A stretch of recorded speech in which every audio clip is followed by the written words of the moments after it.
Waalaikumsalam. Selamat malam anak-anakku semua. Pada malam hari ini kita kedatangan tamu istimewa.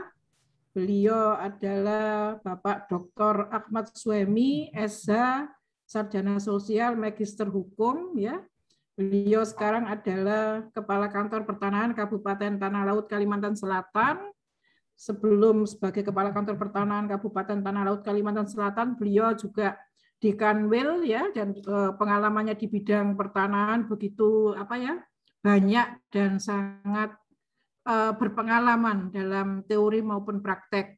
Dan perlu diketahui beliau juga alumni dari S3 ya, Ilmu Hukum, Fakultas Hukum Universitas Airlangga. Jadi mohon nanti mungkin anak-anakku semua mungkin bisa menggali secara mendalam ya kepada beliaunya, menanyakan atau mendiskusikan terhadap kasus-kasus tanah, mungkin secara teoritik anak-anak mungkin memahami, tetapi secara praktek mungkin tidak memahami. Monggo nanti sharing sama beliaunya, karena beliaunya sudah berpengalaman berpuluh tahun di bidang pertanahan ya. Oleh karena itu pada kesempatan kali ini saya persilakan Pak Suhaimi untuk langsung ya memberikan materi mengenai sertifikat sebagai alat bukti hak atau sertifikat sebagai alat bukti yang kuat ya. Kami persilakan nanti mungkin dalam istilahnya pemaparan ada hal-hal yang dipertanyakan anak-anak, monggo nggih. Saya persilakan Pak Suhaimi, dan saya izin sebentar Pak Suhaimi, saya belum sholat. Monggo Ibu, siap. Monggo, saya persilakan. Baik Ibu. Terima kasih Bu Dr. Winarsi yang saya hormati dan saya banggakan. Pak Umar Muhtar sebagai yang mengatur acara pada malam hari ini. Teman-teman semua, para mahasiswa Magister Kenetriatan tahun 2021 Fakultas Hukum Universitas Airlangga. Selamat malam semua teman-teman. Sebelumnya tadi diperkenalkan Bu Winarsi bahwa saya adalah alumni program Doktor Ilmu Hukum tahun 2016 lulusnya. Saya banyak belajar dari Bu Winarsi, Profesor Hayati, dan saya Mas Umar. Saya bekerja di BPN baru 23 tahun. Kira-kira nanti mudah-mudahan ini bisa kita share, terutama berbicara persoalan pertanahan ini ada ketimpangan yang jauh antara praktik dan teori. Nah, sehingga nanti teman-teman semua bisa memahami. Misalnya begini, orang BPN itu berpikirnya administrasi pertanahan. Tapi notaris itu pikirnya hukum perdata. Banyak yang tidak menyambungnya antara kedua ini. Nanti ketika lulus kemudian berpraktek pasti akan menemukan titik-titik temunya. Misalnya saja dalam menentukan yang namanya akte transfer ya, atau mobilnya, kendaraannya, suatu transaksi itu harus dilakukan dengan akta apa. Itu terjadi perbedaan penafsiran. Misalnya ketika suami istri terjadi perceraian, tetapi nama di sertifikatnya satu nama, ada PPATO kalau begitu dengan APHB. Bagi kami BPN, tidak bisa. Karena telah terjadi perceraian, sehingga boleh lakukan jual beli segala macam. Itulah salah satu dinamika-dinamika, terutama di notaris itu berpikirnya dalam kamar 1338 KUH Perdata. Tapi di BPN-nya bicaranya ke 1320, yaitu adanya KUHP yang legal, peraturan perundang yang menaunginya. Baik teman-teman, ini pemanasannya. Saya lihat ini sudah ada sekitar 13 orang. Jadi kita aturan mainnya begini, ketika saya menjelaskan ada hal yang ditanyakan, monggo silakan dipotong saja. Terus untuk alokasi waktu malam ini katanya 6 jam ya, Mas Umar? 12 jam Pak Suhaimi. 12. Jadi berapa alokasi waktunya? Sampai 19.30 WIB. Berarti 1 jam. 1,5 jam. Oke, baik. Tapi nanti kondisional saja ya kalau teman-teman merasa sudah oke. Baik, teman-teman semua ini sudah siap? Siap. Oh, yang siap itu cuma Pak Umar yang nyaut, yang lainnya belum nyaut. Baik, kalau gitu saya izin share screen ya.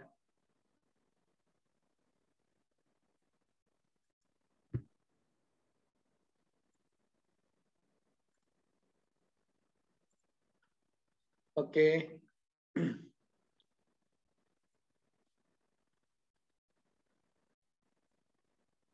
Baik, hari ini tema yang akan saya bawakan adalah sertifikat land title sebagai tanda bukti kepemilikan hak atas tanah. Tentu saja teman-teman semua pas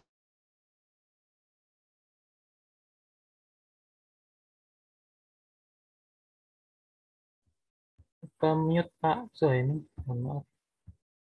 mute. Ya, sudah. Oke. Oke, udah? Ampun, Pak. Ampun, oke. Baik. Nanti di program Magister Konetriata nanti ada mata kuliah hukum pertanahan atau pengurusan atas tanah yang notabene nanti akan bersentuhan dengan yang namanya sertifikat hak atas tanah. Sebelum saya masuk terlalu jauh, saya ingin dulu pemanasan. Kita bisa diskusi ringan dengan teman-teman semua. Silakan nanti ada yang bisa berpendapat, karena ini merupakan gerbang masuk ke dalam materi ini.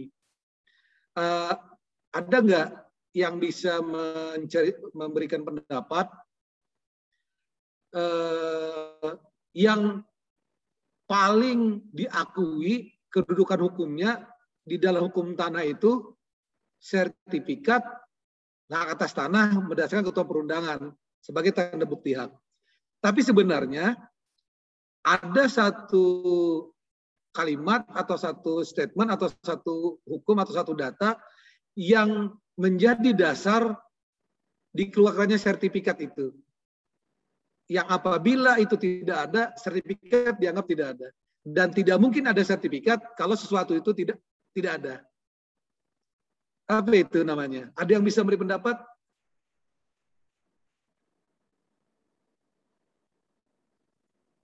Saya tunjuk aja ya. Ini santai saja ya. Saya karena saya orang praktisi, ngajarnya nggak kayak orang teoritis. Saya lihat di sini ada Mas Irsadilah. Punya pendapat nggak, Mas? Iya, tadi pertanyaannya apa Pak? Kalau yang dianggap sebagai kalau itu tidak ada, itu tidak bisa dianggap sebagai sertifikatnya dianggap tidak ada, tidak pernah ada. Mungkin ya Pak? Iya. Buku tanah mungkin?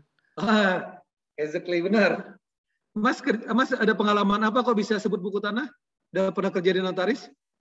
Enggak Pak, belajar aja baca. Oke, thank you. Bohong Pak, bohong Pak. Hah? Bohong Pak, anak buahnya notaris itu Pak. Walah. Artinya begini, nanti kita akan cerita tentang bagaimana sistem pendaftaran tanah, bagaimana kita cerita buku publikasi pendaftaran tanah. Jadi kalau teman-teman pekerjaannya notaris PPAT, ketika akan terjadi transaksi peralihan hak, maka sertifikat itu diuji dulu keabsahan dan kebenaran formilnya melalui lembaga yang disebut dengan buku tanah, warkah yang ada di BPN. Kalau ternyata sertifikat tersebut berbeda dengan buku tanah, maka BPN tidak akan pernah menyatakan sertifikat itu cocok dengan buku tanah. Sehingga kalau sertifikat tidak cocok dengan buku tanah, maka PPAT itu tidak bisa melanjutkan membuat akta peralihan hak. Nah, itu benar sekali. Jadi ini pintu masuk pertama supaya pemahaman kita tentang sertifikat tanda bukti hak ini bisa mengalir. Baik. Nah ini selanjutnya nanti kita akan bahas ini. Kita akan bahas pandangan ahli hukum tentang hak kepemilikan. Karena ini penting untuk melihat bagaimana sesungguhnya posisi hak kepemilikan di Indonesia ini pada khususnya dikaitkan dengan pandangan ahli hukum tentang hak kepemilikan. Kebetulan ini buku sedang saya tulis nanti bersama salah satu teman. Nanti di bulan Oktober tanggal 20 kita bedah buku nanti tentang filsafat hukum, hak kepemilikan dalam pandangan filsafat hukum. Kemudian nanti hari ini juga kita bicara tentang pendaftaran tanah, land registration sebagai instrumen pemberian tanda bukti hak atas tanah. Kemudian hari ini juga kita bicara pendaftaran tanahnya di berbagai negara seperti apa. Kemudian kita bicara Indonesia seperti apa. Dan terakhir kita akan menjawab tema ini, kekuatan hukum sertifikat sebagai tanda bukti hak kepemilikan atas tanah dalam hukum tanah nasional. Baik, kita mulai dari ini. Hak kepemilikan itu oleh beberapa orang ahli dikatakan sebagai hak alamiah. Dia bukan buatan atau produk kekuasaan atau negara. Dia tidak diciptakan oleh hukum. Hak milik itu lahir karena kondisi alamiahnya sudah ada hak itu. Siapa yang berpendapat demikian? Aristoteles. Aristoteles mengatakan hak milik itu inherent dalam tatanan moral. Dia menentang ajaran Plato tentang kepemilikan bersama dengan mendorong keutamaan milik pribadi. Aristoteles pendukung utama hak milik pribadi. Hak untuk mengecualikan, the right to exclude, adalah komponen kunci dari hak milik. Karena memungkinkan pemegang hak milik untuk menunjukkan kebajikan dengan melepaskan hak ini.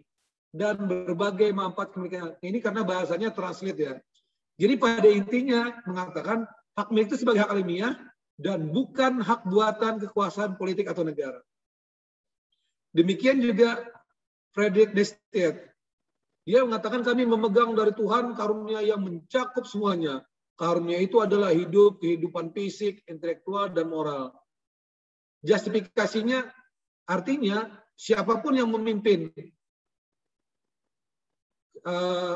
baik hak hidup, hak bebas, hak milik, itu telah ada sebelum adanya undang-undang. Itu intinya sederhananya. Kemudian John Locke nih yang paling terkenal dalam kontrak sosialnya, dunia ini sudah diberikan pun kepada orang-orang yang sama semua orang, diberikan alasan untuk memanfaatkan dunia ini bagi keuntungan terbaiknya dan kenyamanan dalam hidupnya. Setiap orang memiliki kepemilikan dalam dirinya sendiri. Dan ini tidak ada yang berhak atas kepemilikannya selain dirinya sendiri. Hasil kerja dari tubuh dan tangan seorang adalah miliknya. Artinya dalam pandangan hak alamiah atas hak milik itu sudah ada tercipta sebelum adanya hukum, politik, negara, atau undang-undang. Ya, jadi kesimpulannya demikian, hak milik itu sudah ada sebelum adanya kekuasaan politik atau negara.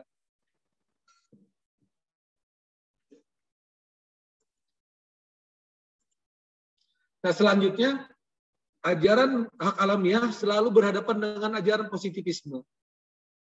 Positivisme itu hak milik tidak lain adalah produk negara yang diciptakan oleh hukum positif. Hukum adalah perintah yang berdaulat, the command of sovereign. Jadi tidak ada hak milik alamiah itu. Semuanya negara yang memberikan. Semuanya hukum yang memberikan. Hukum menurut Bentham adalah kumpulan tanda-tanda deklaratif atas kehendak yang disusun atau diadop oleh mereka yang berdaulat dalam suatu negara. Poinnya di 4, hanya negara yang menciptakan hak dengan instrumen yang namanya hukum. Tidak ada hak tanpa hukum. Hukum harus ada dulu, baru kemudian hak tercipta. Hak adalah anak dari bapak yang namanya hukum. Hak adalah anak dari bapak yang namanya hukum. Tanpa hukum, tidak ada hak. Negara lah yang menciptakan hak bagi warga negara. Negara bertugas melindungi hak-hak yang diberikan negara kepada individu itu. Kemudian Thomas Hobbes, negara, hukum itu dibuat oleh negara, kemudian digunakan untuk mengatur hak negara atas benda-benda dengan tujuan untuk didistribusikan kepada individu secara adil. Hak negara atas benda lahir karena kesepakatan bersama. Untuk tujuan membagi benda-benda itu melindungi supaya tidak ada perampasan. Jadi kondisi alamiah yang diterangkan oleh Hobbes itu adalah negara itu dulu tidak ada aturan, orang saling rebut, saling makan satu sama lain, homo homini lupus. Jadi dalam keadaan kacau balau, sehingga orang bersepakat untuk membentuk suatu negara yang namanya teori kontrak sosialnya Thomas Hobbes. Sehingga haknya diserahkan kepada negara, kemudian negara mengatur kembali. sama dengan Bentham. Ini berbeda dengan John Locke. Kata John Locke, sudah ada hak negara mengatur hak yang sudah ada. Nah, itulah kira-kira dua ajaran hukum yang relevan untuk disampaikan berkaitan dengan kepemilikan ini. Mari sekarang kita lihat kondisi ilustrasi dengan hak atas dan konsep hukumnya. Pasal 16 UPA itu kan banyak hak milik, hak jiwa, hak pakai, dan hak-hak lainnya.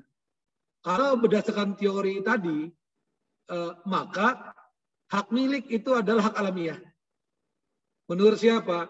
Aristoteles, Locke, John Locke, Frederick Bastiat. Hak milik itu hak alamiah. Kalau HGU, itu hak hukum diciptakan oleh negara. HGB, itu hak hukum diciptakan oleh negara. Thomas Hobbes, Bentham mengatakan demikian. Oleh karenanya, ketika bicara sertifikat, maka sertifikat hak milik, sertifikat HGB, sertifikat HGU, itu pengakuan sertifikat hak milik ada pengakuan hak. Karena apa? Hak miliknya hak alamiah, bukan produk kekuasaan politik atau negara. Penciptaan hak HGB adalah hukum atau produk kekuasaan politik atau negara. Kalau HGB itu kan di dalam hukum tanah ada HGB di atas HPL, ada kemudian HGB di atas hak milik. Sertifikat HGU, penciptaan hak HGU adalah hak hukum atau produk kekuasaan politik atau negara. Baik, sampai di sini ada yang mau didiskusikan, teman-teman?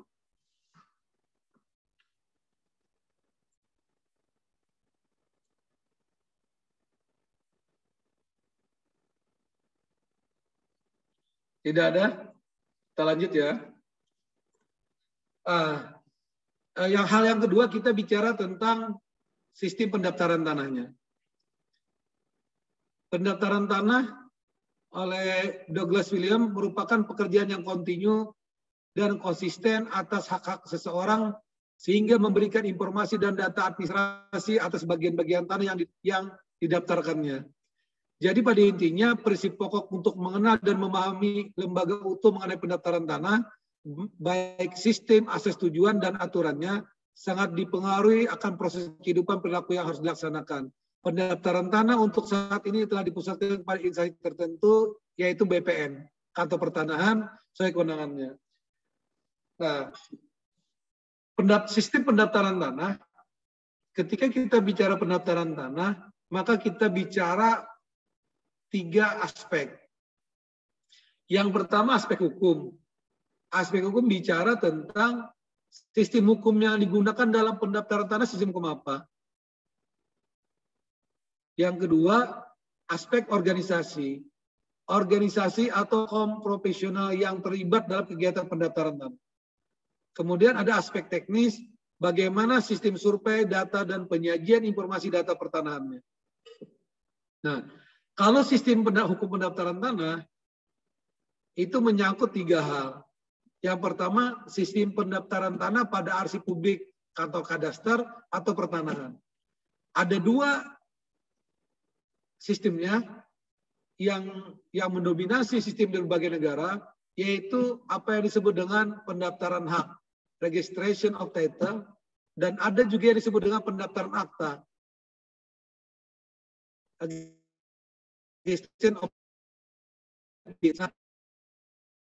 Pendaftaran hak karena yang didaftarkan hak. Haknya ketika didaftarkan di mana hak itu tertuang? Di dalam buku tanah. Ketika dicatatkan dalam buku tanah, haknya sudah lahir. Tapi kemudian dalam rangka tanda bukti hak dibuatlah yang namanya sertifikat. Maka sertifikat adalah tanda bukti hak. Haknya di mana? Di dalam buku tanah. Kenapa di dalam buku tanah? Karena kita Indonesia menganut sistem yang namanya pendaftaran hak, registration of title. Nah itu teman-teman, tadi saya buka pertanyaan itu untuk mengantarkan, menyambungkan tiap-tiap slide-nya. Kedua, sistem pengalihannya. Ada yang abstrak, ada yang kausal, nanti kita jelaskan. Kemudian sistem publikasinya, ada yang positif, ada yang negatif. Ada positif, ada yang negatif murni atau ada yang negatif campuran. Nanti kita lihat ke dalam lebih dalam lagi. Sistem pendaftaran tanah. Tadi ada 2. Ada yang namanya pendaftaran hak, ada yang namanya pendaftaran akta. Pendaftaran hak itu adalah berarti yang dilakukan pendaftaran adalah hak itu sendiri. Dan yang didaftar adalah akibat hukum dari transaksi itu, yaitu hak yang secara hukum diberikan kepada pembeli. Jadi hak itu bersama-sama dengan nama orang yang berhak dan objek dari tanah itu dengan pembatasannya serta biaya yang didaftarkan dengan pendaftar itu disebut dengan hak itu diciptakan. Contohnya misalnya ketika terjadi transaksi jual beli, maka ketika dibuat yang namanya akta jual beli, akta itu belum memindahkan hak atas tanahnya. Tapi ketika akta dan sertifikatnya itu didaftarkan kepada kantor pertanahan, kemudian kantor pertanahan mencatatkan perubahannya di dalam buku tanah, saat itulah terjadi yang namanya pendaftaran hak. Maka saat itulah hak-hak itu diciptakan. Oke? Yang kedua, yang namanya pendaftaran akta. Jadi yang didaftarkan akta tersebut. Jadi kalau tadi itu kemudian didaftarkan dulu bahwa lahir hak, kalau sistem akta tidak. Ketika akta dibuat, maka haknya sudah lahir. Maka berlaku sebagai bukti bahwa transaksi telah terjadi. Kalau dalam hukum pendaftaran tanah di Indonesia, selama akte peralihan hak itu yang dibuat oleh PPAT tidak didaftarkan ke BPN, maka sertifikat itu tidak bisa dikatakan telah berpindah hak dalam konsepsi hukum tanah. Kalau dalam konsepsi hukum perdata ya is okay, no problem. Tapi dalam konteks hukum tanah, pendaftaran tanah, selama hak itu tidak didaftarkan bersama dengan aktanya, dicatatkan, kemudian dibayar biaya kewajibannya, maka haknya dianggap tidak pernah lahir. Nah, kedua kita bicara sistem publikasi. Ada dua sistem publikasi, yaitu sistem publikasi negatif. Yang kedua, sistem publikasi positif. Sistem publikasi negatif lebih banyak dilakukan oleh negara-negara yang menganut sistem registration of deeds, pendaftaran akta.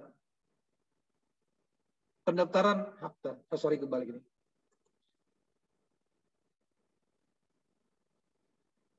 Oke. Nah, di dalam sistem publikasi negatif, pada sistem pendaftaran akta, pejabat TPAT atau pejabat pendaftar tanah, kantor pertanahan, tidak melakukan pengujian terhadap kebenaran data yang dicantumkan dalam akta. Sifatnya pasif.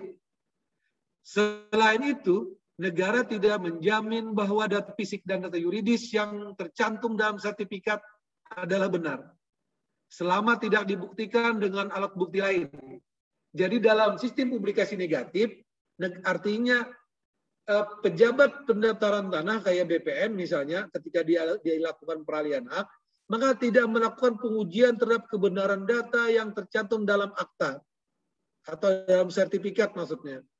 Selain itu, negara tidak menjamin bahwa data fisik dan data yuridis yang tercantum dalam sertifikat adalah benar, selama tidak dibuktikan dengan alat bukti yang lain. Apabila data dalam sertifikat tidak benar, baik kesalahan register ataupun penipuan, maka dapat dilakukan perubahan berdasarkan keputusan pengadilan. Namun demikian, pada sistem publikasi negatif ini, negara tidak memberikan kompensasi ganti rugi kepada pihak-pihak yang kehilangan hak atas tanahnya akibat kesalahan register ataupun penipuan. Itu dipahami ya. Kemudian saya beralih ke yang publikasi positif, positif sistem. Sistem publikasi positif dalam sistem pendaftaran tanah dikenal sebagai sistem torrent system. Itu dikembangkan di Australia Selatan, The Real Property Arts. Kata torrent menunjuk kepada nama penemu sistem pendaftaran ini, yaitu Robert Richard Torrent tahun 1858. Dalam sistem publikasi positif, sekali didaftar, maka haknya menjadi indivisible.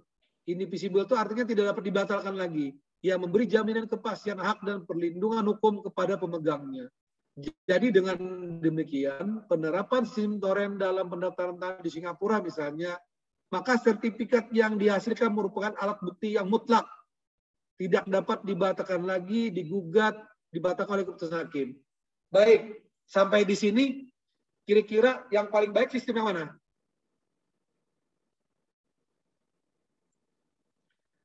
Mbak. Publikasi positif. Publikasi positif. Publikasi positif, Mas siapa nih, Mas? Mas siapa tadi? Budi Satria. Mas Satria. Mas Budi Satria positif ya? Alasannya apa, Mas? Karena ketika kita sudah mendaftarkan hak, ada jaminan kepastian dan perlindungan terkait tentang tanah yang ingin kita daftarkan sebagai hak milik. Oke, baik. Yang lain, ada pendapat lain? Saya, Pak. Oke, Mari Irsyad. Ya, kalau menurut saya, kalau di Indonesia mungkin dengan penduduk sebanyak itu 270 juta, terus masih banyak tumpang tindih tanah dan sebagainya, mungkin memang lebih baik negatif, Pak. Oke, baik. Nampaknya Marisat ini sudah sering ke BPN ini, sudah sering bermasalah dengan masalah tanah. Baik, karena ini ranah keilmuan, ada yang berpendapat lain tidak? Karena di sini tidak ada yang salah, tidak ada benar, dua-duanya benar tergantung argumentasinya. Baik, nanti kita cek kembali dua pendapat ini kira-kira yang mana yang paling cocok dengan kondisi di Indonesia. Saya lanjutkan ya. Oke.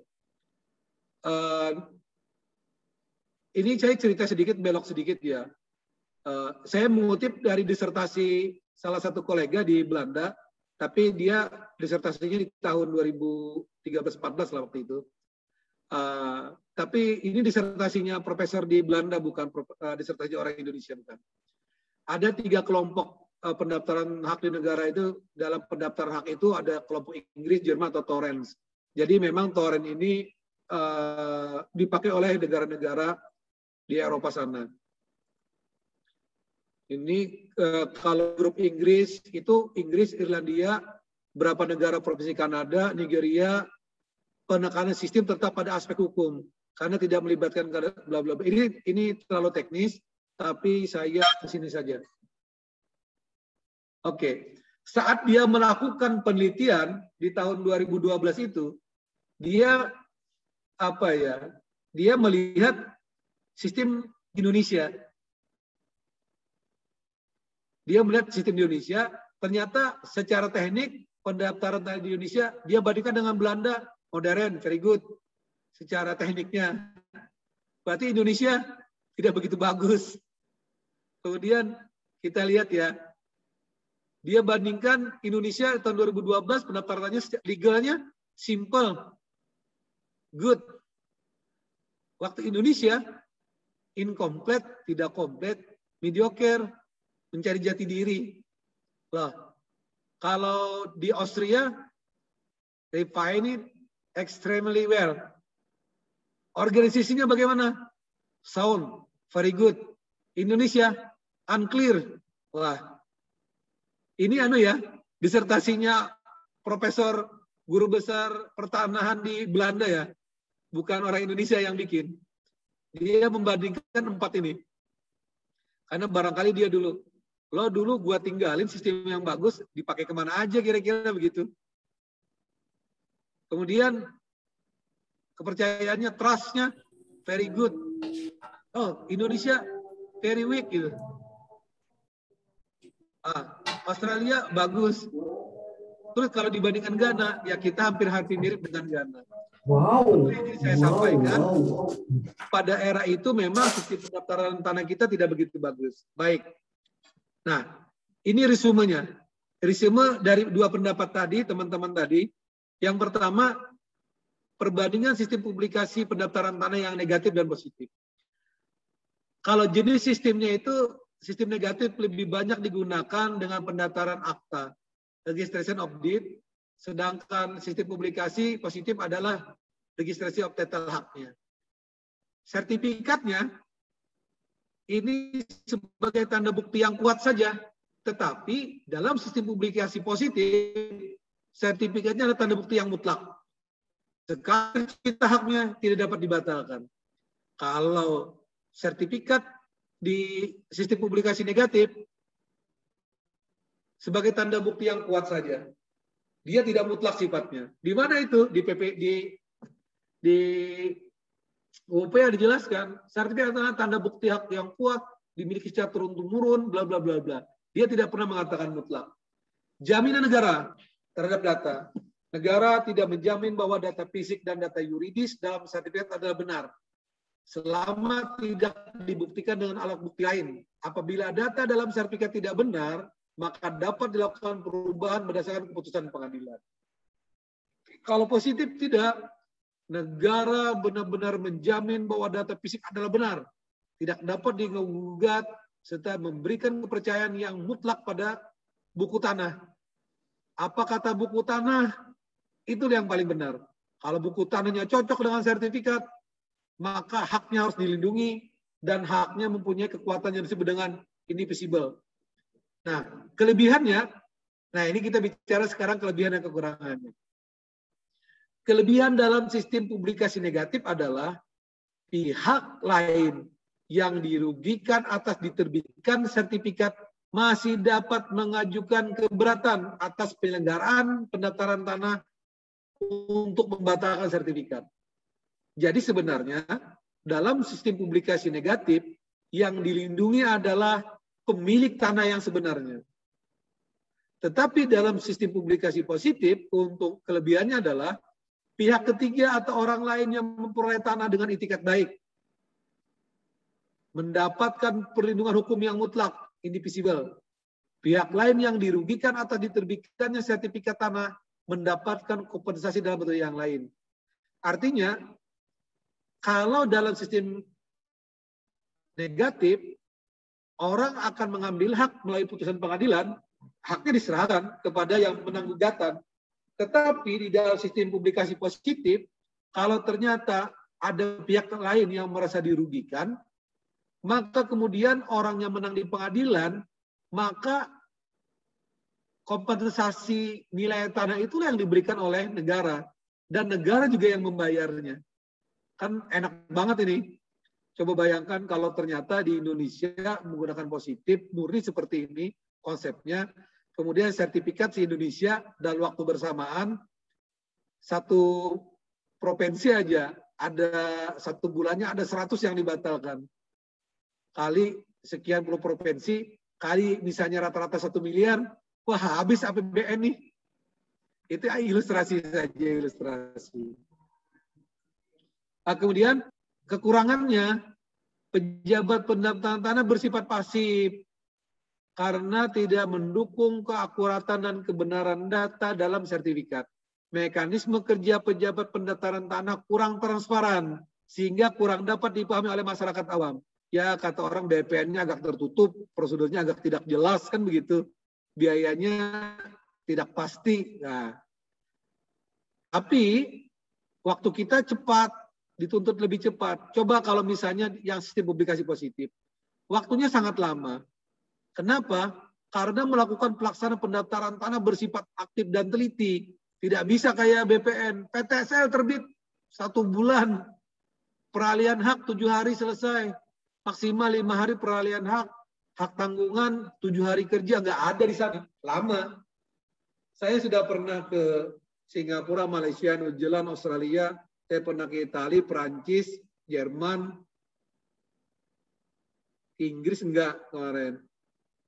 Ke Asia itu saya pernah ke Kamboja, ke Vietnam. Ya, nanti saya cerita tentang perbandingan negara-negaranya. Jadi itu tadi ya teman-teman, 2 publikasi negatif positif ini, inilah kekurangannya kelebihannya. Nanti di mana Indonesia? Nah, Indonesia kita taruh terakhir lah. Kita lihat teorinya, prakteknya, dunia luar seperti apa, dan nanti kita lihat Indonesia.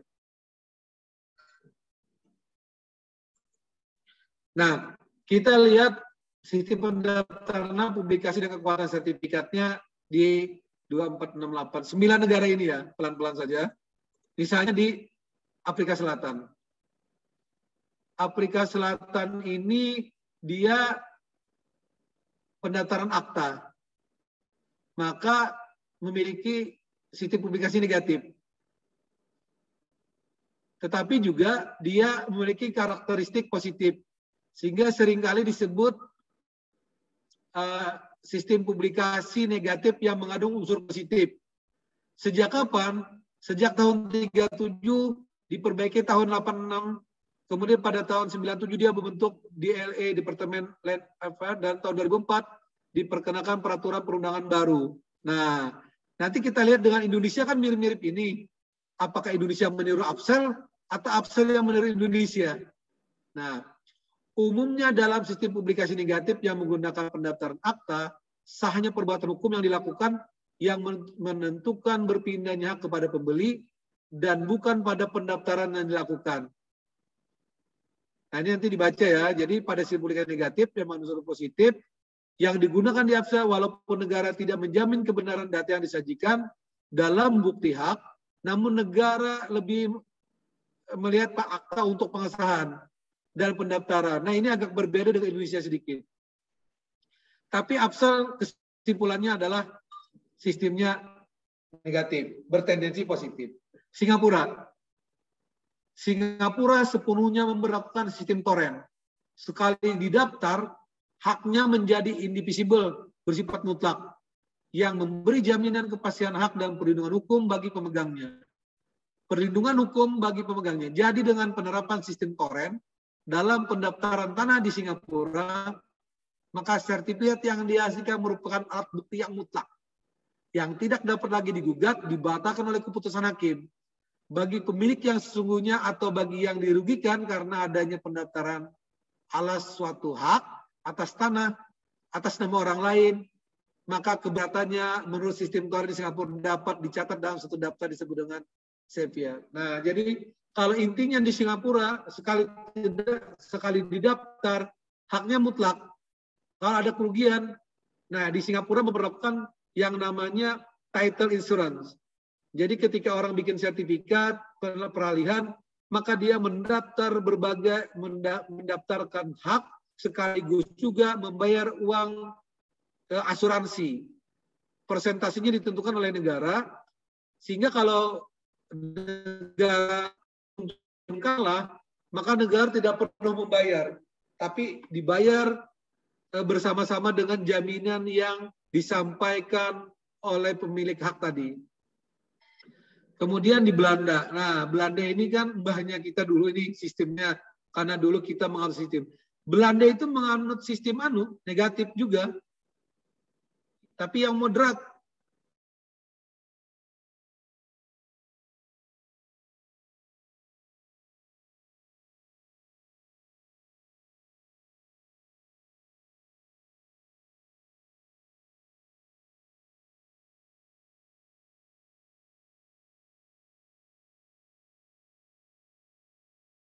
Di Belanda bisa kalah di pengadilan karena prosesnya demikian kuat. Misalnya nih, dia melibatkan notaris dan kantor kadastar terlibat dalam sistem ini.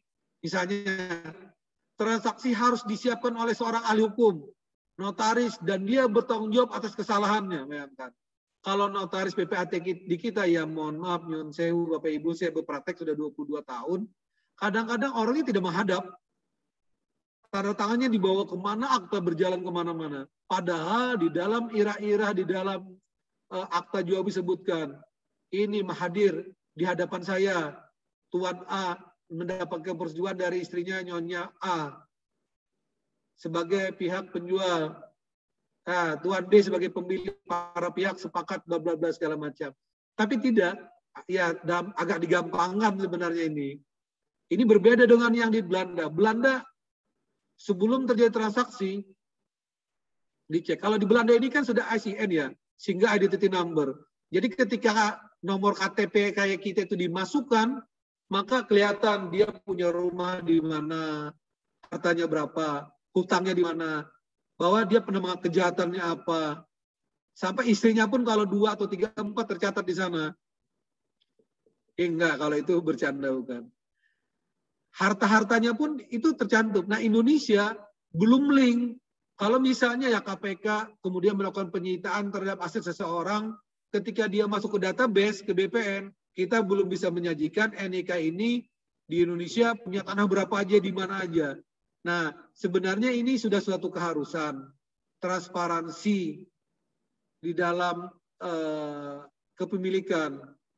Jadi begitu kita masukkan single identity number-nya, maka semua kepemilikan kita terrecord dengan baik. Kalau di Belanda kan sudah demikian. Nah, kedua, hukum mengatur informasi-informasi yang harus terkandung dalam akta notaris. Ada panduannya seperti apa. Karena di Belanda tidak ada PPAT, pengalihnya pejabatnya adalah akta notaris. Kemudian notaris itu dikendalikan oleh kadaster. Dia ada kantor kadaster. Kadaster itu maksudnya tuh kadaster itu mandiri. Kadaster berhak untuk menolak suatu pendaftaran akta oleh notaris jika akta tersebut tidak memuat semua informasi yang diberikan oleh hukum. Jadi kalau ternyata menurut kantor kadaster bahwa informasi yang disajikan di dalam akta itu tidak cukup dinilai secara hukum baik, dapat diproses, maka aktanya bisa ditolak. Kemudian hukum melindungi para pihak ketiga jika mereka percaya pada informasi yang muncul pada arsip publik. Artinya, pembeli yang beretikat baik itu dilindungi oleh hukum. Nah, sedemikian ketatnya, sayangnya di Indonesia tidak seperti ini. PPAT sifatnya formil, orang datang saja, PPAT tidak pernah mengecek lapangan. Paling juga ketika mau plotting, tanahnya di mana Pak, Bu? Oh, di situ aja dibaca dia, dicek ke BPN paling. Oh, sudah dapat pengecekan dari BPN. Sudah oke, padahal ternyata di lapangan bermasalah. Nah, mungkin ke depan perlu juga dikembangkan, perlu ditulis tesis ini. Perluasan kewenangan PPAT, prospek perluasan kewenangan PPAT dalam transaksi jual beli dalam sistem hukum tanah di Indonesia. Bolehlah dijadikan tesis ini kalau ada yang mau nulis ini. Sehingga ke depan PPAT juga komponennya nanti terdiri orang-orang yang pegawainya tidak hanya sarjana hukum, tetapi ada sarjana geodesi, ada sarjana geografi yang mengerti juga masalah koordinat-koordinat ini. Gitu. Selanjutnya di Australia ini mbahnya Toren, ini banget, dia sifatnya mutlak dan sifatnya itu negara sangat amat melindungi. Di Australia juga sistemnya adalah positif, publikasi positif. Oh, Austria ini keren. 100% sudah berbentuk JIS, digital. Kalau di Australia tidak. Kenapa di Australia tidak? Di daerah suku aborigin itu ada yang tidak bisa masuk hukum nasionalnya. Di sana ada kesepakatan yang di suku aborigin itu tidak bisa masuk. Demikian juga di New Zealand. Di New Zealand, di suku Rotorua itu, ada yang tidak bisa masuk. Ada hukum yang berlaku untuk masyarakat New Zealand, ada juga yang berlaku untuk masyarakat asli setempat. Jadi di sana hukum adatnya masih ada. Baik di aborigin maupun di suku Rotorua di New Zealand, itu hidup berdampingan. Sehingga mungkin semuanya tidak bisa dipetakan. Tapi di Australia, dia udah oke banget. Nah, Indonesia kan berharap semua terpetakan dengan PTSL. Ya mudah-mudahan datanya bagus dan bisa penerapannya 2025 Indonesia terdaftar bisa dilaksanakan. Di Malaysia. Nah, Malaysia ini karena dia satu rumpun negara persemakmuran, Commonwealth dengan New Zealand, Malaysia, Singapura, Australia, Inggris, negara-negara Commonwealth lah, Wales, sehingga sistemnya positif.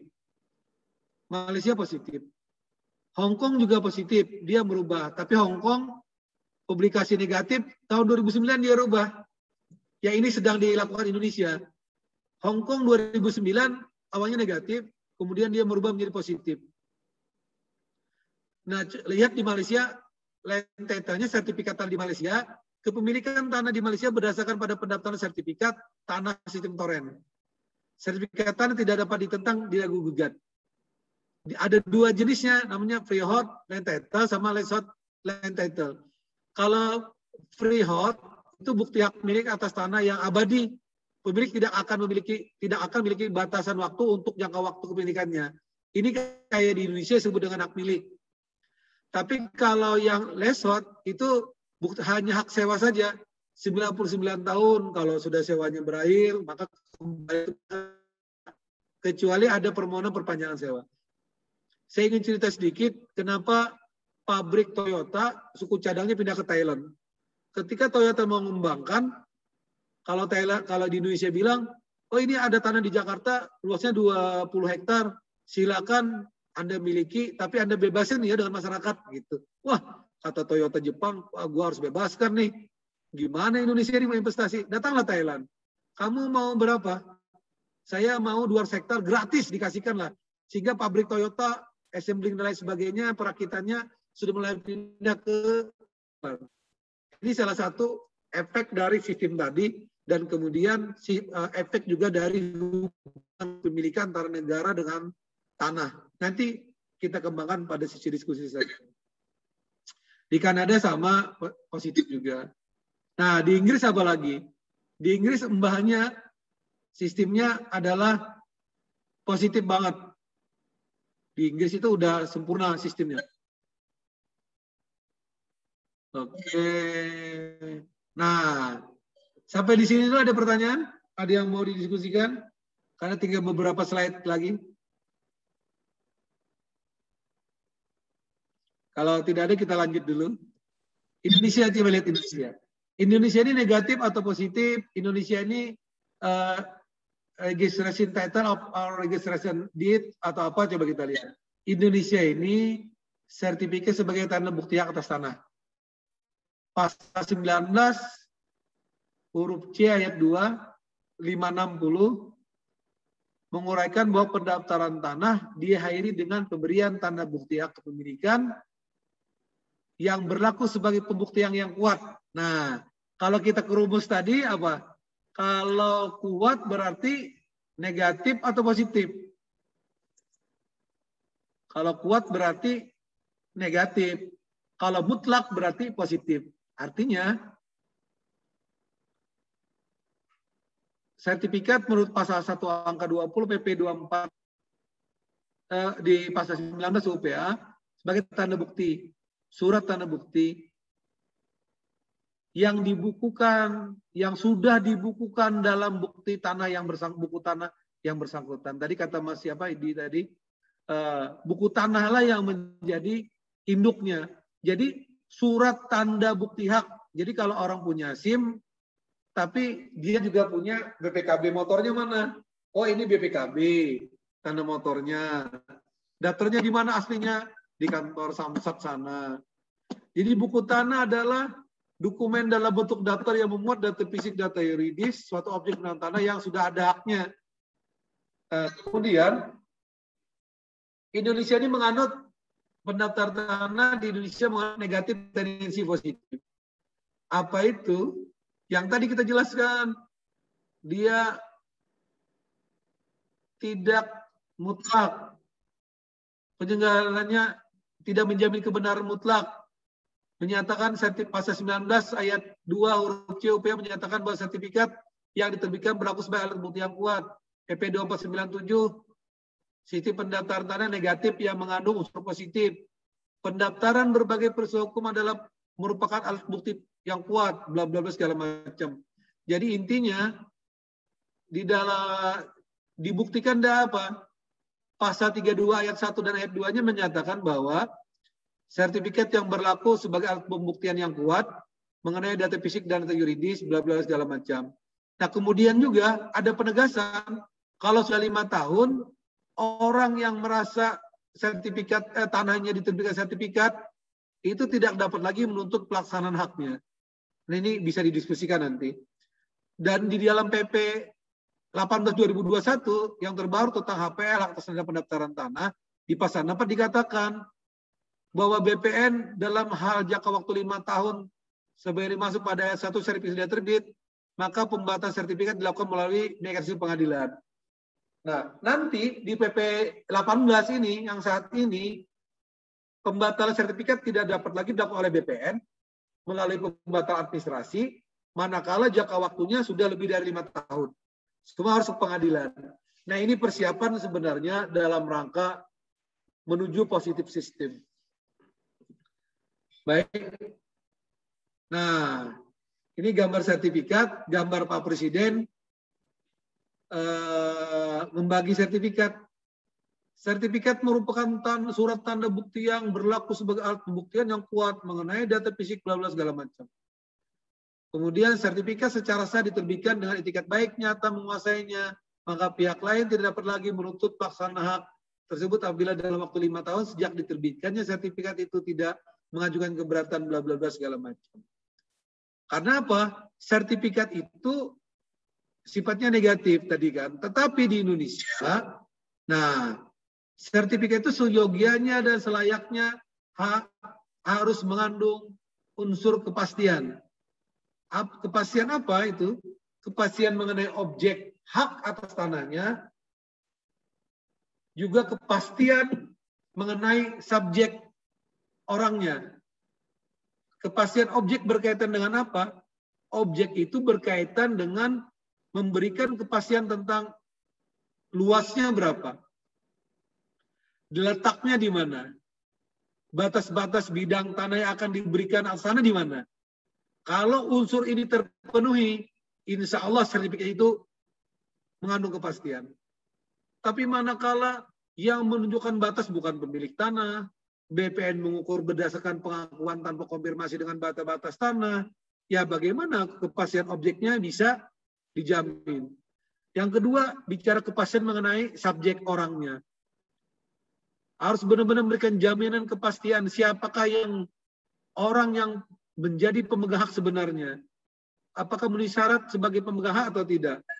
Nah, ini kan kalau bicara terkait subjek, ada badan hukum, ada perorangan, badan hukum ada publik, ada privat yang inilah yang nanti akan teman-teman dalami nanti pada sesi perkuliahan tentang kedudukan hukum sebagai subjek hak, baik sebagai badan hukum maupun perorangan nanti akan didalami ini. Nah, bagaimana kalau ternyata sertifikat diterbitkan atas nama orang yang tidak dewasa? Bagaimana sertifikat tapi orang yang tidak cakap? Nah, kalau dari subjek, kemarin kan sempat ramai itu para notaris PPAT mendiskusikan bagaimana CP dapat sertifikat, bagaimana pencatatan CP. CP kan bukan persekutuan orang, tapi CP ada persekutuan modal. Bagaimana persekutuan modal bisa bermetamorfosis sebagai subjek hak? Itu bisa juga dibuat dalam bentuk tesis, dikembangkan. Bagaimana dengan surat edaran oleh Kepala Menteri Negara Agraria Kepala BPN itu, korelasinya, nah itu bisa dikembangkan. Nah ini juga, kalau di Indonesia ini sebenarnya kriteria objek tanahnya harus clear and clean, tanahnya harus dibuktikan dengan alat bukti, tanahnya harus darat. Ya kalau sungai yang disertifikatkan ya jadi masalah. Tanahnya tidak berada di kawasan hutan, ya tidak mungkin kawasan hutan disertifikatkan. Tanahnya juga bukan objek nasionalisasi P3MB misalnya. Kalau di Jawa yang paling banyak di P3MB. Kemudian bukan tanah aset pemerintah atau barang milik negara, daerah, BUMN, BUMD. Nah, kalau kriteria-kriteria ini dipenuhi, yakinlah sertifikat di Indonesia itu kuat. Tapi kadang-kadang kan jadi masalah, ternyata dalam prosesnya berbagai pihak turut serta membuat sertifikat sendiri menjadi tidak pasti. Nah, inilah teman-teman objek pendaftaran tanah, status tanahnya, ini kalau dikawinkan, status tanah Indonesia adalah tanah negara, tanah adat, tanah hak. Ya, tanah hak inilah yang diberikan oleh BPN. Kalau tanah adat, hak huma, hak ulayat masyarakat adat, kemudian juga tanah negara, kawasan hutan. Nah, inilah objek yang didaftarkan. Nah, inilah secara utuh gambaran tentang kekuatan sertifikat sebagai tanah bukti hak di Indonesia. Oke. Sorry ini saya ada chat ini, kalau tanah tumpang tindih bagaimana Pak katanya.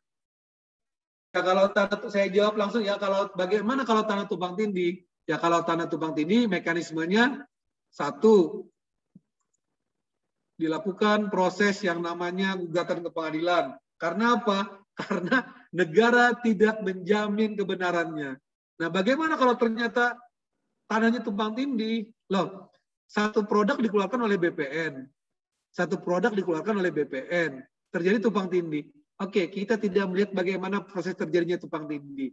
Tapi kita melihat bagaimana langkahnya. Ada dua cara. Yaitu pertama, pembatalan melalui litigasi. Melalui pengadilan, dilakukan tuntutan melalui peradilan tata usaha negara. Karena dia ada produk atau EN.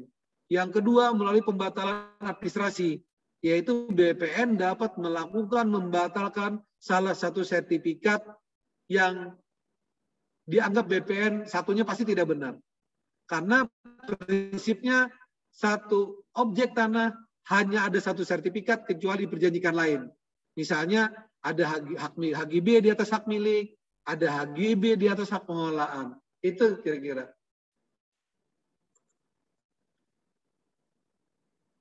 Nah ini, saya senang ini ada pertanyaan.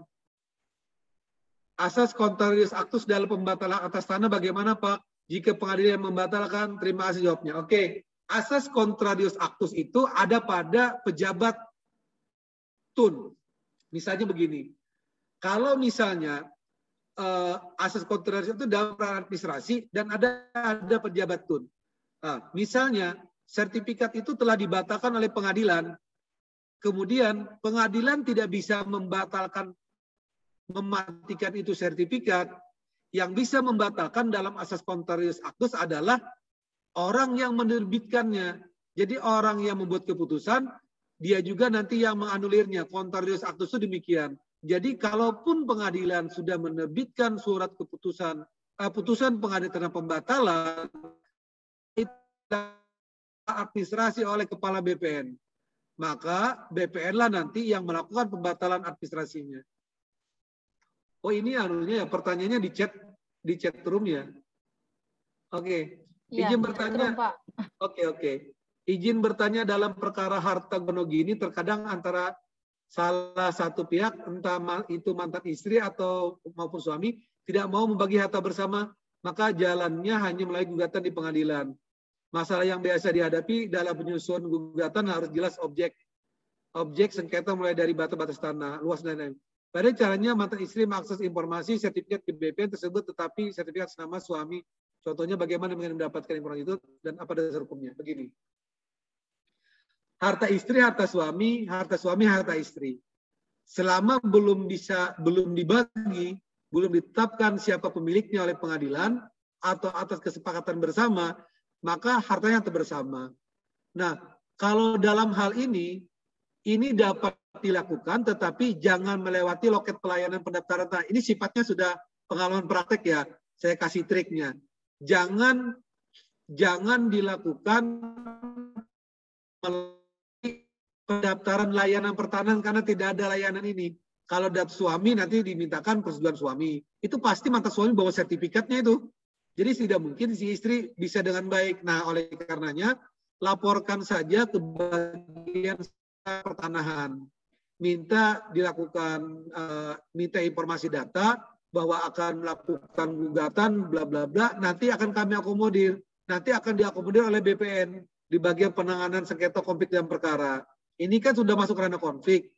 Nanti tujuannya kita bisa mengakses data itu. Nanti berdasarkan analisis bahwa dia punya hubungan hukum dengan sertifikat itu.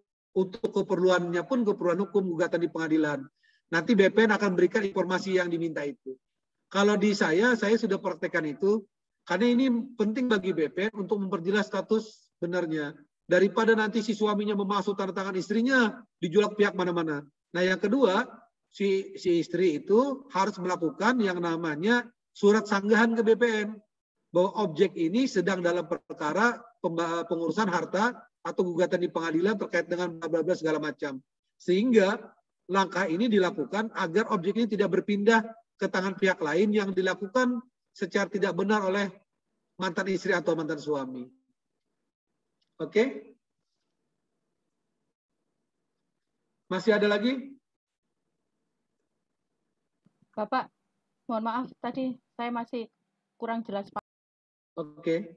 Yang terkait dengan contrarius actus berarti tetap ya BPN yang membatalkan terhadap sertifikat tersebut. Tetap. Jadi asas contrarius itu kan haknya kan ada pejabat administrasi. Asas contrarius actus itu dikenal dalam sistem hukum administrasi yang kewenangannya ada pada pejabat tun.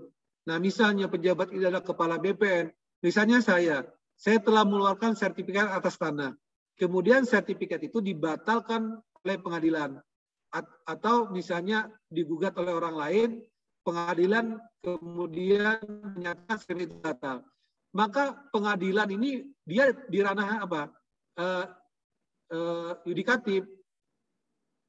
Dia tidak di ranahnya eksekutif, dan karena kewenangan contrarius actus ada pada kewenangan eksekutif, ada pada pejabat tun. Maka putusan pengadilan inilah yang menjadi dasar bagi BPN untuk melakukan pembatalan sertifikat. Bisa langsung menghapus dari daftar tanah, bisa membuat surat keputusan pembatalan berdasarkan putusan pengadilan. Oke? Jelas Bu Nurul? Bu? Jelas. Oke. Baik, masih ada lagi? Sana, Bapak. Oh, monggo silakan. Kapan hari kan sempat ya, saya itu sempat berpikir, hanya bertanya-tanya. Klaten, BPN Klaten itu kan sempat kebakaran. Gimana ya Pak dengan buku tanah yang ada di sana, yang disimpan di sana? Nah, itu sekarang ini memang sedang dibangun namanya buku tanah elektronik. Kami di BPN, semua buku tanah itu sudah kerekod di dalam sistem dan sudah diupload di dalam sistem. Tapi saya percaya Klaten itu salah satu sistem pendaftaran arsipnya paling baik, itu salah satu yang paling baik. Itu pasti sudah ada arsipnya di BPN pusat. Dia sudah di-scan segala macam. Nah, itu antisipasi pertama. Antisipasi kedua, jika ternyata buku tanah fisiknya terbakar dan salinannya kopinya tidak ada, maka harus dibuatkan buku tanah pengganti. Dan itu diatur di dalam PP 2497 dan Peraturan Kepala BPN nomor 3 tahun 97 tentang ketentuan sana PP 2497. Nanti dibuatkan buku tanah pengganti. Oke? Baik, terima kasih atas jawabannya Bapak. Baik. Ada yang lain? Saya Pak izin bertanya. Ini Baik. Kebetulan mungkin agak panjang karena terkait tentang studi kasus. Baik. Di daerah Sopeng itu di Sulawesi Selatan ada kasus seperti ini. Anggaplah si A, B, C, dan D ya, Pak. Si A dan B ini adalah saudara. Oke. Saudara, dan C dan D ini adalah si pembeli. Awal mulanya si A ini dalam keluarganya itu dia memiliki surat wasiat dalam sebidang tanah. Di dalam bidang tanah itu si A adalah pemilik berdasarkan surat wasiat tersebut. Kemudian si B menjual tanah ke C. Menjual tanah itu ke C. Kemudian terbitlah sertifikat. Beberapa tahun kemudian tiba-tiba datanglah si D, tanah dibeli oleh si C. Oke. Kasusnya kayak gitu. Kemudian si C ini melapor, saya kurang paham dia melapor kemana, entah ke polisi atau kemana. Si A ini yang dalam surat wasiat itu si pemilik tanah itu dia diminta untuk jadi saksi. Yang dilaporkan adalah si B, saudaranya si A ini. Iya. Dia menuntut tentang sertifikat yang dimiliki oleh si C karena dia sudah memiliki sertifikat dan si D juga memiliki sertifikat. Ya bisa dikatakan sih itu tanah tumpang tindih ya Pak ya. Jadi sebaiknya mekanisme atau alur proses yang harus dilakukan itu seperti apa? Karena si A ini dimintai oleh si C untuk jadi saksi, sementara si A ini ya bisa dikatakan dia kurang tidak cakap hukum, dia memiliki agak keterbelakangan mental lah, seperti itu. Itu prosesnya seperti apa, Pak? Terima kasih. Saya urai dulu begini. Si A ini sebenarnya mendapatkan wasiat bahwa tanah itu dimiliki oleh si A ya, dari atasnya.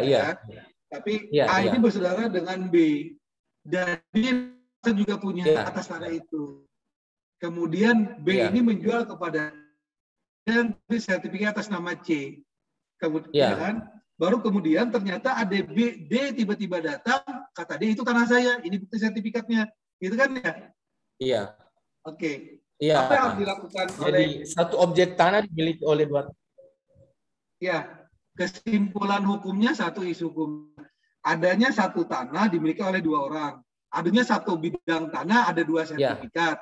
Adanya satu penguasaan, ada dua penguasaan, tapi ternyata satu orang menjual. Nah, kalau sudah begini, justru sebenarnya yang dirugikan si A.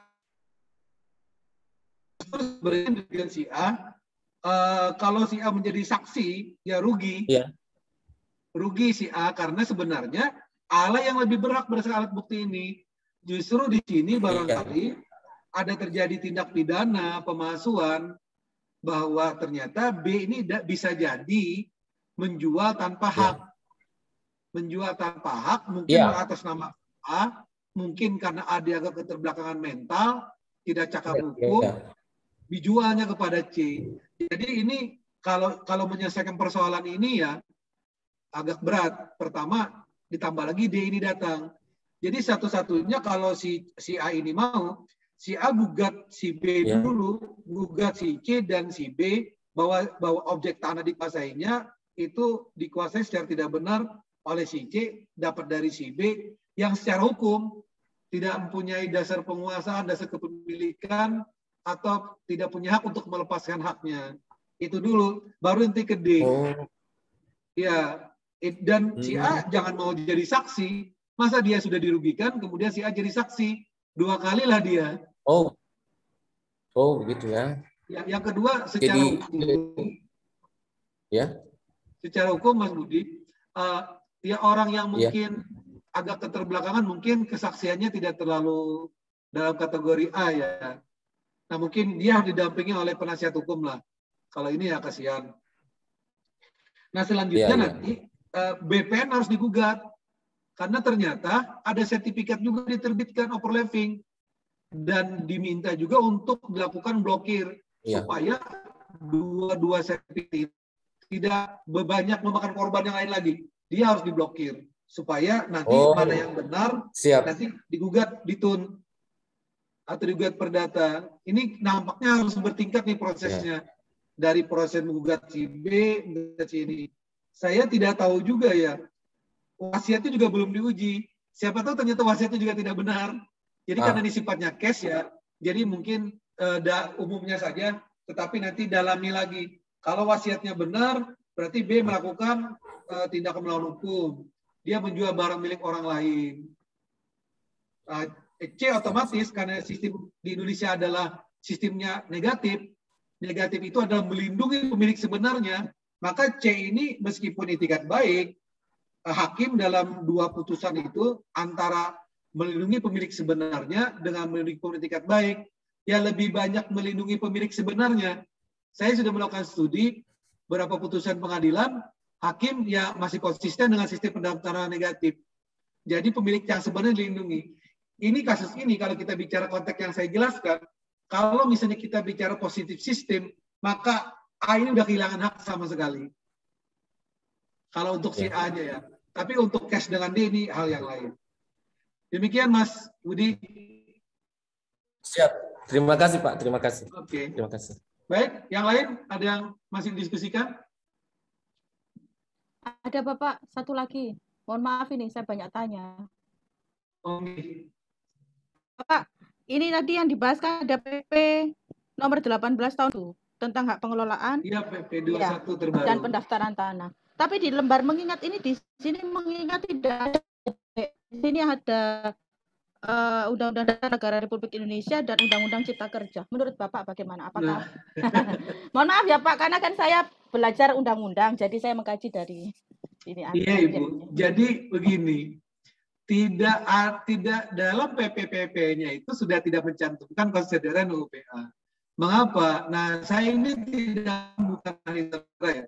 Saya tanya ke para ahli, di berbagai negara itu yang namanya omnibus law itu sebenarnya undang-undang yang linier, misalnya undang-undang mengatur lingkungan, nah itu yang di omnibus gitu.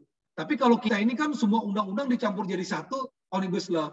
Tapi bagi mahasiswa hukum ini alhamdulillah Karena apa? Ini laboratorium hukum yang bisa dicari aspek teoritis dan praktisnya, dikupas dalam bentuk tesis dan disertasi. Satu. Yang kedua, kalau menjawab pertanyaan, mengapa UPA tidak menjadi konsideran, saya hanya berprasangka baik saja bahwa PP ini artinya dia tidak mencabut UPA, tidak membuat norma-norma baru, norma-norma di UPA tetap ada, tetapi hanya menambah norma-normanya. Ya, tapi selayaknya seharusnya menurut saya, Bu, seharusnya selayaknya konsidernya menjatuhkan UPA. Jadi ini peraturan pelaksana mana, Pak? UPA atau bagaimana, Pak? Enggak, Bu. Saya juga bingung. Tapi ini adalah pelaksana dari Undang-Undang Cipta Kerja.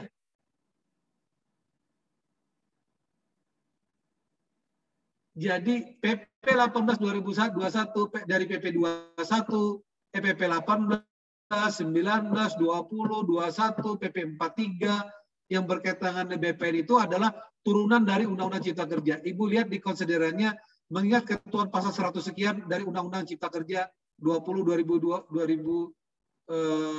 sekian. Jadi PP 18 2021 itu adalah turunan dari Undang-Undang Cipta Kerja. Nah, itu, Bu.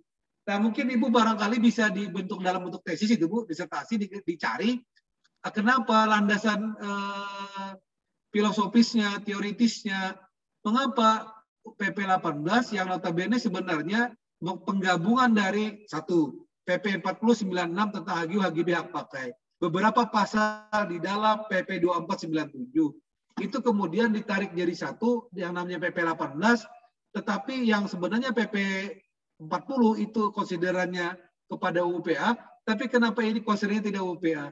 Itu sebenarnya sudah menjadi perdebatan kami yang hangat, Ibu. Tapi monggo Ibu saya sarankan untuk ditulis dalam bentuk tesis. Bagus itu, Bu. Matur nuwun Pak Ahmad. Sami, Ibu. Monggo, ada yang lain lagi?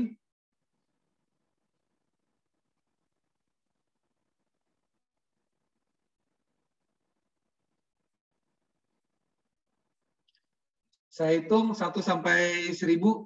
Kalau tidak ada, saya serahkan ke Mas Umar. 1, 1000. Nah.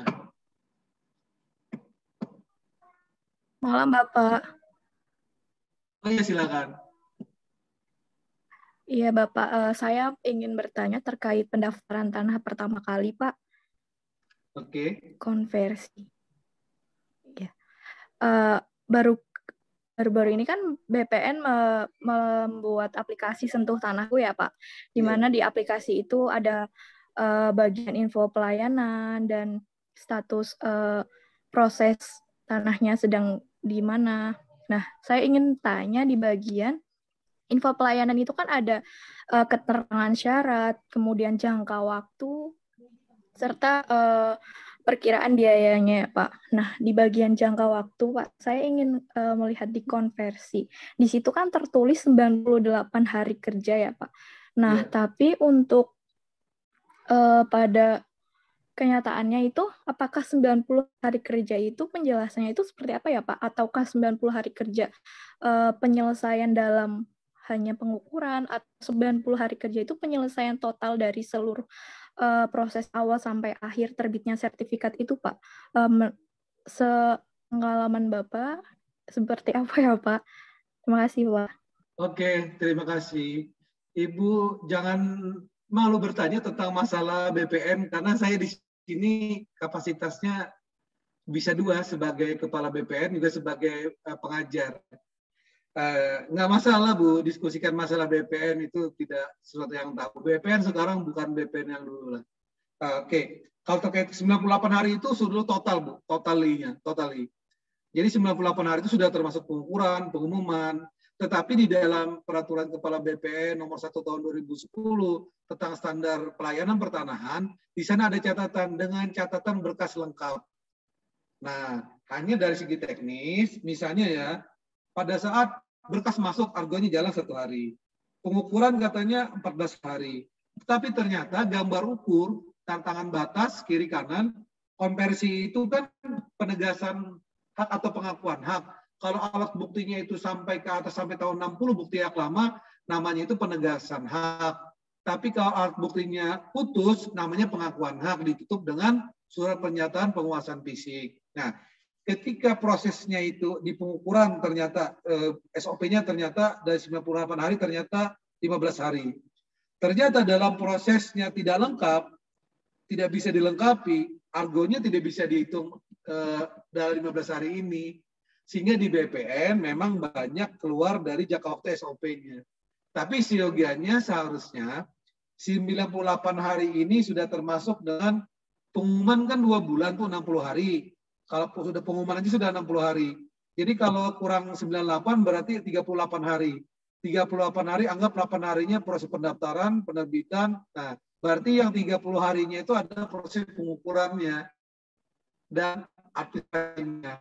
Jadi apakah itu di mana jangka waktunya? Jangka waktunya itu adalah pada saat dari nol didaftarkan dan berkas dinyatakan lengkap sampai dengan proses penerbitan sertifikat. Itu Ibu. Itu Mbak. Baik, Bapak, terima kasih. Pak, satu lagi, maaf. Tapi terkait hal itu, apabila tidak sesuai dengan SOP yang ada, berarti kan kepastian hukum terhadap masyarakatnya kan masih belum jelas ya Pak. Itu seperti apa ya Pak? Ataukah ada sanksi dari peraturan apa ya Pak? Bagus ini, bagus. Jadi begini, coba ini ya, kalau Anda berani nulis ini, tapi saya mendukung. Misalnya begini, saya juga sering berpikir, kalau BPN itu produk K2N, kemudian BPN menerapkan yang namanya standar layanan, maka apabila BPN tidak berbuat dengan standar SOP layanan, maka itu namanya disebut dengan, bisa dikatakan sebagai maladministrasi kan? Atau bisa, tapi kalau kaitan dengan produk, apakah yang dicatat disebut dengan cacat prosedur? Standar waktu prosedur SPO-nya, prosedurnya ternyata waktunya tidak terpenuhi. Apakah kalau SOP-nya itu kemudian melewati sertifikatnya dianggap bisa cacat administrasi? Nah itu menurut saya ada satu ruang yang bisa dikaji secara serius dalam perspektif bukan administrasi. Tetapi yang saya katakan tadi, misalnya kaitan dengan apa ada sanksi, kami apabila layanan yang diberikan itu melewati jangka waktu SOP, maka harus ada punishment. Apa punishment-nya? Kami melakukan yang namanya mengantar sertifikatnya ke rumah. Atau biasanya kami memberikan cindera mata yang sebenarnya merupakan tanda permintaan maaf bahwa layanan yang kantor-kantor BPN yang sudah menerapkan WBK, wilayah bebas korupsi dalam konteks zona integritas, itu wajib menerapkan itu. Jadi kami harus bersedia payung, kami siap mengantarkan sebagai kompensasi atas keterlambatan. Tapi kalau kaitan dengan sanksi, tidak ada. Karena ranahnya di ranah administrasi. Tapi kalau masyarakat keberatan, ya monggo. Makanya silakan coba digali ini, bisa juga itu dikembangkan dalam bentuk tulisan sebagai nanti bahan bagi BPN juga. Karena apa? Ciri dari negatif sistem tadi jangka waktunya pendek ditentukan, tapi negara tidak menjamin. Nah, berbeda kalau itu di negara yang mengandung sistem positif tadi. Demikian, Bu, Mbak. Baik, Bapak. Terima kasih banyak, Pak. Oke. Baik, masih ada yang lain? Waktu kita tinggal 10 menit. Kalau tidak ada, saya tanya lagi nih. Monggo, Ibu. Pak, sekarang saya mau bicara soal praktik ini. Sedikit curhat. Saya tidak menyebutkan BPN-nya. Saya langsung saja pada kasusnya. Ini sudah jelas-jelas yang diajukan ini permohonan hak yang bentuk peralihan haknya itu sebenarnya apa ya, dikatakan tidak lengkap lah Pak, atau sama sekali atau tidak ada. Jadi pendaftaran tanahnya kan berarti masuk yang di pengakuan hak ya Pak. Oke. Tetapi kalau ya di pengakuan hak. Tetapi di dalam praktek ini, praktek sesungguhnya, loket depan pendaftaran itu menolak berkas tersebut, tunggu PTSL aja lah Bu Isnin. Nah ini kan jawaban konyol bagi saya begitu. Ini jujur Pak, saya mohon maaf ya, akhirnya saya berbicara dengan bahasa yang Ini curhat Bapak, sesi curhat. Jadi itu yang terjadi. Padahal saya mau menjelaskan sama yang loket bagian depan ya percuma gitu. Mau dengan kepala kantornya saya bersurat tidak dibalas itu ya Pak. Jadi menurut Pak Ahmad Suhaimi bagaimana? Ya ini sudah ya salah. Kan begini, pendaftaran tarif itu ada dua, Bu. Ada yang sistematis, ada yang sporadis. Sistematis itu dilaksanakan oleh pemerintah melalui program yang namanya tidak masalah. Tapi kalau ingin memohon sendiri ya harus dilayani, wajib.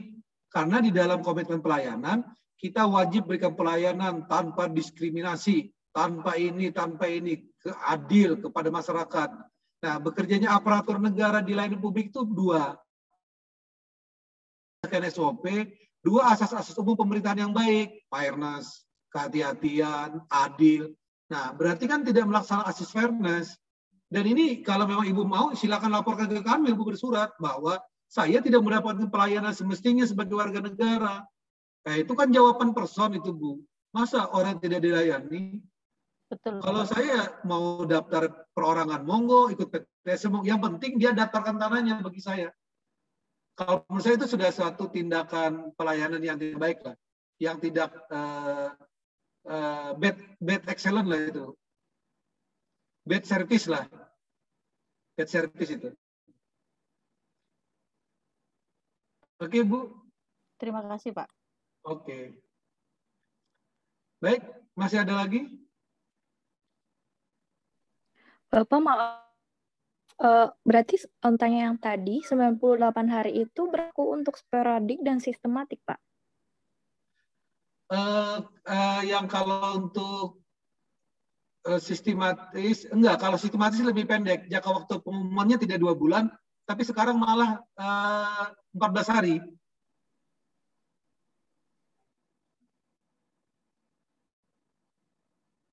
Halo? Halo Bapak, Ya. berarti yang tertulis pada, yang tercatat pada aplikasi itu yang belum sporadis. itu ya Pak? Kan? Yang sporadis. Oh itu sporadis. Itu sporadis. Ya, perlakuannya berbeda dengan yang sistematis. Karena teorinya, kenapa pengumumannya bisa lebih pendek? Karena apa? Karena pengukurannya itu satu kesatuan, pengumumannya satu kesatuan, batas bidang tanahnya juga satu kesatuan. Nah, sehingga dipahami jangka waktu pengumumannya bisa diperpendek. Baik, Mbak. Terima kasih. Oke. Baik. Oke. Masih ada lagi?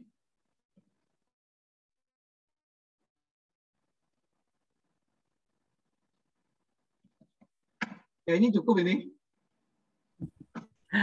Baik. Iya. Pak Umar, bagaimana? Oke. Pak Suhaimi mungkin menutup perkuliahan Pak Suhaimi pada petang hari ini ya. Saya tanya satu boleh? Monggo. Ya, tadi kan Pak Suhaimi menjelaskan dari sistem pendaftaran tanah yang dari beberapa negara gitu ya, perbandingan hukum di beberapa negara. Kalau menurut Pak Suhaimi ya, idealnya itu Indonesia itu menganut sistem pendaftaran tanah yang seperti apa? Karena kan kita ketahui kita pada saat UU PA terbit kan PP 1061 kan keluar gitu, tapi kan dia tidak men-statement apakah menganut sistem negatif atau positif ya. Kemudian di tahun 97 lebih tepatnya pada saat terbitnya PP 2497 kan baru ada statement bahwa Indonesia menganut sistem pendaftaran negatif yang bertendensi positif. Nah, kemudian sekarang terbit lagi di PP 18 tahun 2001, jadi kan lebih kurang dari tahun 97 ke 2001 kan ada 24 tahun Pak Suhaimi. Jadi menurut Pak Suhaimi yang orang praktisi ini idealnya seharusnya Indonesia itu menganut sistem pendaftaran tanah yang seperti apa Pak Suhaimi? Saya tambahkan sedikit, kan juga. Halo, Pak Umar. Iya, keputus Pak. Oke. Ditambah lagi kan adanya Permen ATR 1 tahun 2021 yang tentang sertifikat elektronik itu Pak Suhaimi. Elektronik. idealnya jadi seperti apa menurut Pak Soemi? Baik, satu dulu yang ingin saya tegaskan, negara-negara yang menganut sistem positif itu adalah negara-negara yang hubungan kepemilikan antara negara dengan tanahnya bersifat private, hubungan milik yang sering kita diskusikan, Pak Omar. Nah, hubungan milik. Sehingga di sana itu tidak setiap jengkal tanah pun itu tidak ada pemiliknya, dan setiap jengkal tanah sana teridentifikasi siapa pemiliknya. Sehingga batas tidak dan semua bidangnya terpetakan dengan baik. Itu sebenarnya syarat mutlak diberlakukannya positif sistem. Dengan demikian, kita sudah tahu itu tanahnya milik siapa. Siapa yang memilikinya. Sehingga ketika negara memperlakukan yang namanya sertifikat mutlak dan sistem positif, rasanya kalau gugatan di pengadilan itu ya mungkin 10-20% lah dari kasusnya. Berbeda dengan Indonesia. Indonesia ini menganut asasnya adalah pemilik tanah adalah bangsa Indonesia. Negara bukan pemilik tanah, tetapi negara hadir lewat yang namanya konsep hak menguasai negara. Oleh putusan MK dibatasi membuat kebijakan, mengatur, mengurus, mengelola, dan mengawasi. Unsur 5 ini bukan unsur kepemilikan eksklusif.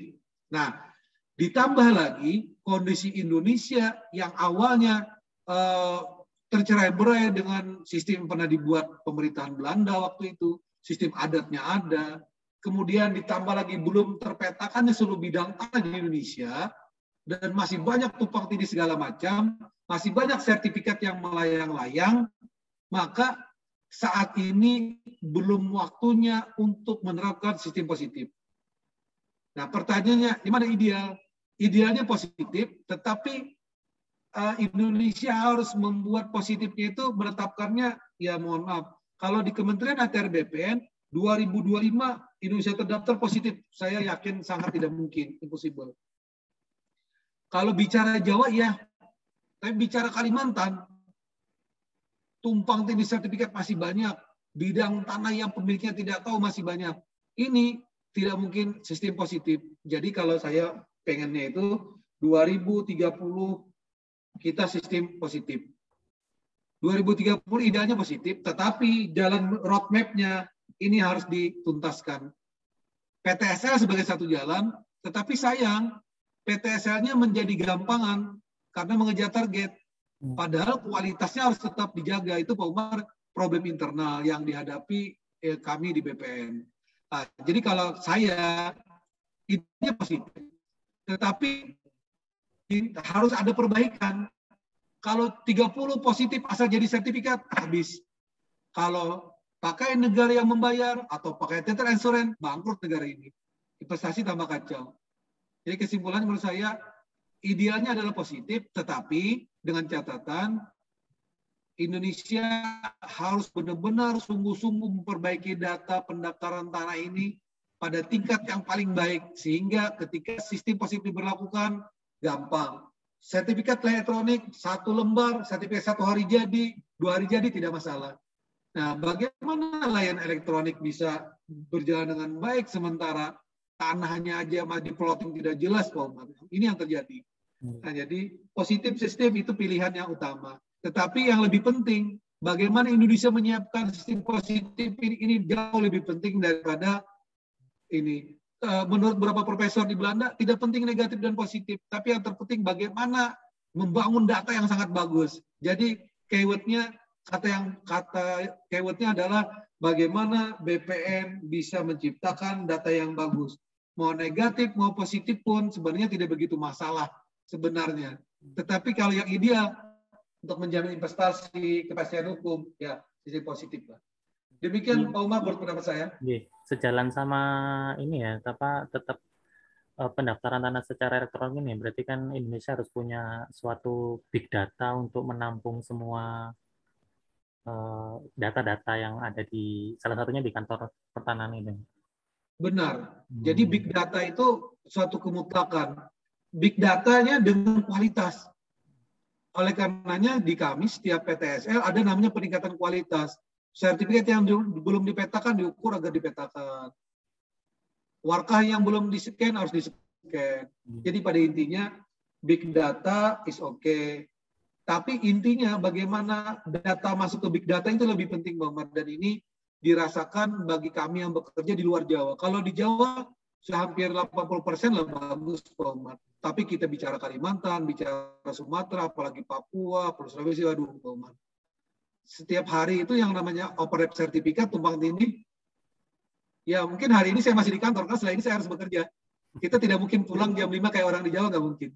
Kita pulang kantor paling cepat jam 11 malam, karena Pak Umar bilang tadi, bagaimana kita ingin menyiapkan itu, perbaikan datanya harus benar-benar serius dan harus tulus dari nurani kita yang terdalam. Oke, Pak Suhaimi. Terima kasih pencerahannya, Pak Suhaimi. Baik. Ini kayaknya masih perlu, tapi nanti saya japri aja. Karena waktunya sudah 7:30. Ya, mungkin kalau tidak ada yang mau ditanyakan lagi kepada Dr. Suhaimi, mungkin saya mewakili Bu Sri Winarsi, karena Bu Sri Winarsi kayaknya terlempar dari Zoom, mengucapkan terima kasih banyak atas kesediaannya Pak Ahmad Suhaimi untuk mengisi kuliah tamu pada mata kuliah pendaftaran dan peralihan hak atas tanah. Terima kasih. Assalamualaikum warahmatullahi wabarakatuh. Waalaikumsalam warahmatullahi wabarakatuh. Umar, salam hormat buat Bu Sri, salam hormat buat Bu Prof. Hayati. Insya Allah saya sampaikan. Sehat-sehat. Terima kasih, Pak Umar. Terima kasih teman-teman semua. Sehat selalu Bapak, sukses. Amin. Izin. Terima kasih. Mas Umar, saya izin lab ya. Nggih, nanti saya japri Pak saya. Nggih, siap. Assalamualaikum.